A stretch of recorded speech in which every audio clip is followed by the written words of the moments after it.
sent his team to the World Series.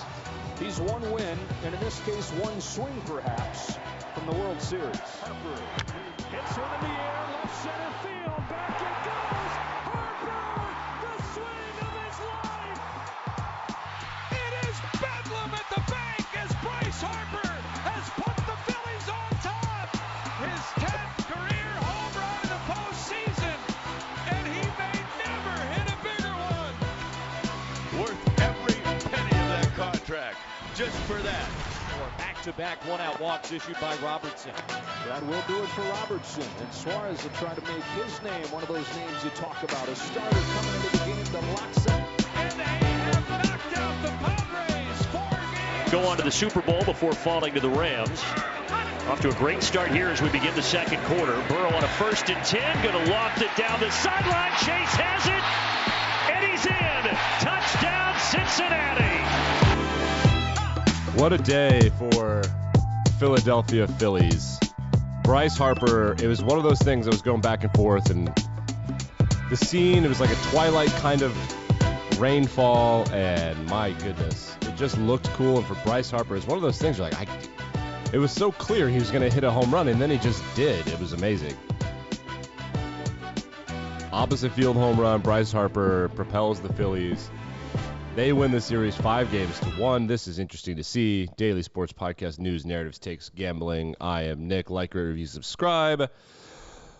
You know the drill. I'm on Spotify. If you turn your phone sideways, I think you can see me. Look at that. You can see the highlights that I show and some of the other stuff. The Bengals, they get back on the right side of things, too. Back-to-back ass whoopings for Jamar Chase, Joe Burrow, and the boys. An overall boring, weird day of football in the National Football League. And college football wasn't super interesting either, but the baseball thing was pretty cool. What a moment, really, for Bryce Harper, whose contract, everyone was like, wow, what a big contract. And they signed with the Phillies a couple years ago. He's been as advertised. He won the MVP. And then he hits the biggest hit the Phillies have had in a long time, at least a decade, maybe more. The New York Yankees, they lose to the Houston Astros 6-5. They get swept in 4 games. They wanted revenge on the Astros, and just an embarrassment. So now it'll be Philadelphia versus Houston. Houston and Philly, they've been rolling in the postseason. Houston's one of the best teams in the MLB coming in to the playoffs, and the Phillies limped in. There's a new playoff format this year with multiple wild cards, and if not for that, the Phillies don't get in. Game 1 of the World Series, holy shit, will be Friday, October 28th. So they're going to take a week off so everybody can set their lineups and whatnot. It'll be in Houston Friday, Saturday, Monday, Tuesday, Wednesday, Friday, Saturday. So that's the schedule. We'll get into gambling on that. We've got all day, of course. And let's get into the National Football League, what happened yesterday. Here's a cool graphic. We'll find some scores for you. But I have this cool graphic about Kyle Shanahan, which is just amazing how he's really not that good of a coach. He has good plays, but he's just not a good coach. It's fucking weird. So here he is. Here's the graphic. 49ers under Kyle Shanahan, 1-29. 1 win, 29 losses when they're trailing by 3 or more points entering the fourth quarter. Now, obviously, when you're trailing, entering into the fourth quarter, that's bad. But you'll notice like guys like Russell Wilson and Matthew Stafford and Matt Ryan and a bunch of dudes have like 30-plus fourth quarter comebacks. And trailing by 3, 4, 5, 6, 7 shouldn't be that big a deal in the fourth quarter. You should be able to do it. His offense is just running the ball. Like they just do tricky runs. They can't do anything else. And they never really have been able to. So for the Niners, shit either goes to plan or it doesn't. And they traded for Christian McCaffrey. It looked like they were using him early, but the Chiefs whipped that ass, man.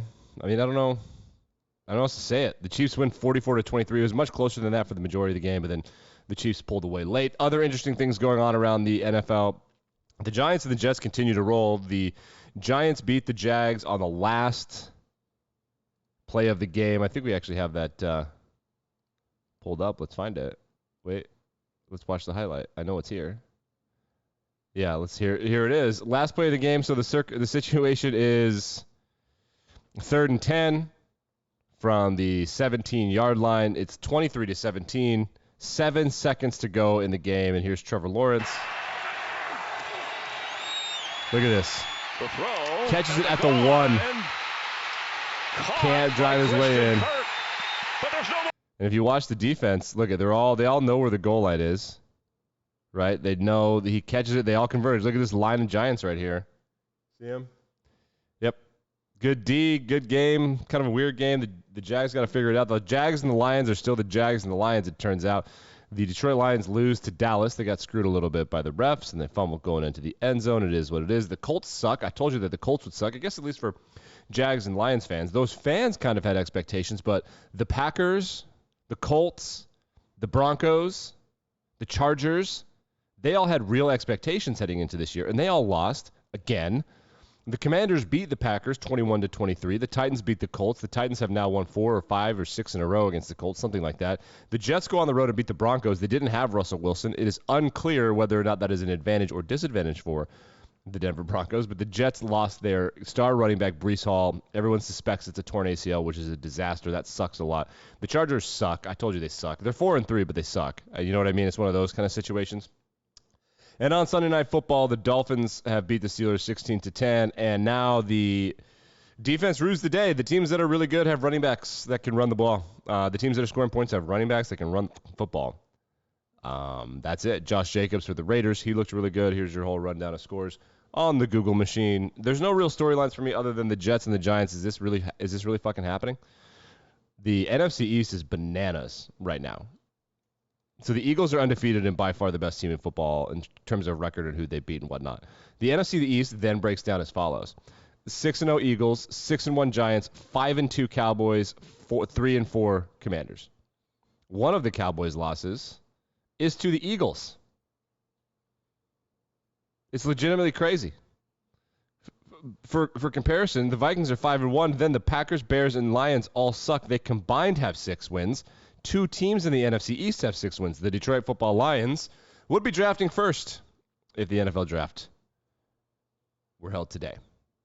And I think that's true because the Bears and the Patriots are playing on Monday Night Football. The reason that they're playing on Monday Night Football is like, why the fuck is this? Well, because ESPN has a bunch of stats. And one of the stats that they have is that Bill Belichick can pass George Hallas on the all-time wins list, which I think makes him number 1. Let's see, Belichick. Let's just see. People have been writing about this. George Hallas. Let's see what the news says. He can pass Bears legend George Hallas on the list of NFL's winningest coaches against the Bears on Monday Night Football. And apparently it means a lot to him. He's been talking to his players, wanting them to go to the museums and stuff. He loves football. He loves the history of the NFL. He's a historian. He's a curmudgeon, but he's not nearly the curmudgeon everybody thinks he is. I don't know. I hope he kind of backs the fuck off on this act. Right, so that's coming up tonight. The big game yesterday, that's hilarious. I told you that Tom Brady would retire in the middle of the season. No, he's not retired. But he did get his ass kicked in Carolina by a quarterback named P.J. Walker. 21-3, that's Tom Brady. Dude, retire. Get your fucking life together. This is seriously shaping up like Season 8 of Game of Thrones. We're like, dude, guys, like, let's just get out of here, huh? For the love of God, let's wrap this up. It was so good for so long, and now like this is, and he's still good, I guess. I don't know. Makes you sad. Let's look at college football. What went down? The big win of the day. LSU leading by 4 heading into the fourth quarter against Ole Miss. They end up putting the whooping on Ole Miss 45-20. Game was much closer than that, but LSU significantly tougher. Ole Miss is quite a soft team, and they were missing their best player, Zach Evans, who will be a star in the NFL, I think. Alabama destroyed Mississippi State. I don't know how this impacted their ranking. Let's find out. AP rankings. I usually have these pulled up beforehand, but I didn't this time. My B.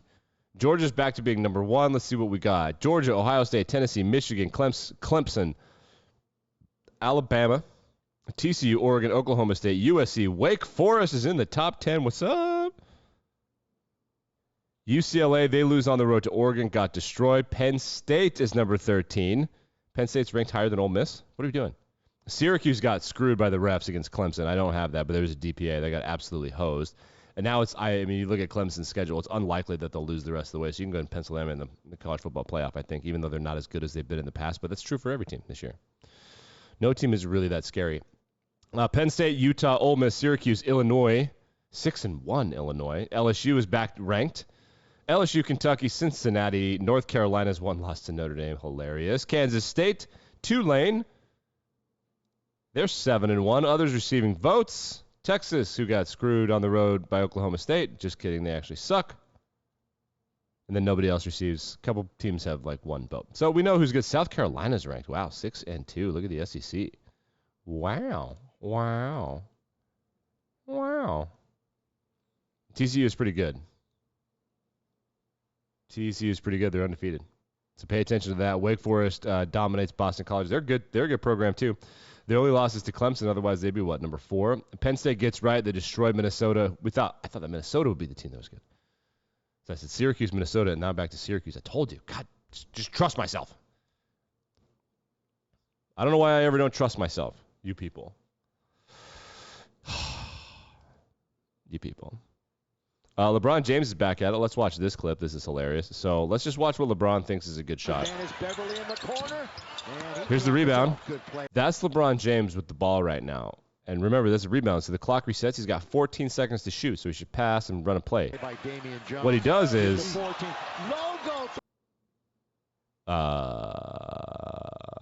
from the logo, and it misses by a foot. 3 for LeBron.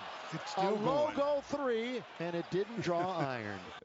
Look at him. Didn't even draw the net. It was so short. They're laughing at him. Dude. One of the greatest of all time. I mean, hilarious. Oh, my goodness. Texas A&M making mistakes all over the place. They played South Carolina. This is what that game looked like. Look at this. Look at this. Snap, off the knee. That's a fumble. South Carolina just like catches it and then runs. Oh my God, they suck so bad. Oh, Texas A&M, they fell off the face of the earth. How are they so bad? It makes no sense. I would like to shout out the University of Pennsylvania over the weekend for rushing the field during the game to protest climate change. Here they come. Yeah, Ivy League. Here's what's happening around the Ivy League today, presented by PNC. At the half, it's Cornell 17, Brown 7. They're just rushing. So if I just want to get this straight. They want to rush the field to draw attention to climate change. They're at an Ivy League school. I'm sure that's all any of these people talk about. So to draw attention, they rush the field at an Ivy League game? These people got into Penn?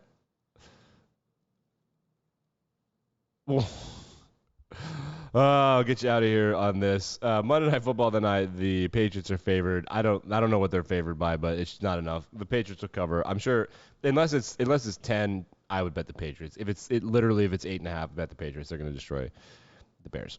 I mean, I think they're going to destroy the Bears. But let's take a listen to this call. There's been a running back that hasn't been being used in the game. It's Syracuse Clemson, and Sean McDonough is having absolutely none of it. Just this is too funny. Listen to him. Schrader checks it down. Tucker out of the witness protection program and has a first down. Oh my God, out of the witness protection program? That is spectacular play-by-play. All right, back and better than ever tomorrow. You know the drill. Like, rate, review, subscribe. Monday Night Football. We'll start dabbling a little bit more into basketball and hockey as those sports get underway. The World Series coming up this week. I'm sure there will be a bunch of annoying storylines that we'll have to discuss. That's what I'm here for. I'm here for you.